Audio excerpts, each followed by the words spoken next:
സുബഹി നേരം വീശും കാറ്റിൽ സുഗന്ധമായവൾ തഴുകും എന്നെ.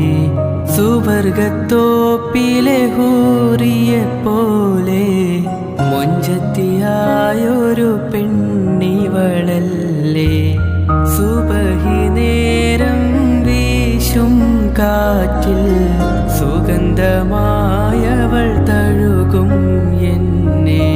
സുവർഗത്തോപ്പിലെ ഹൂറിയെ പോലെ മൊഞ്ചത്തിയായൊരു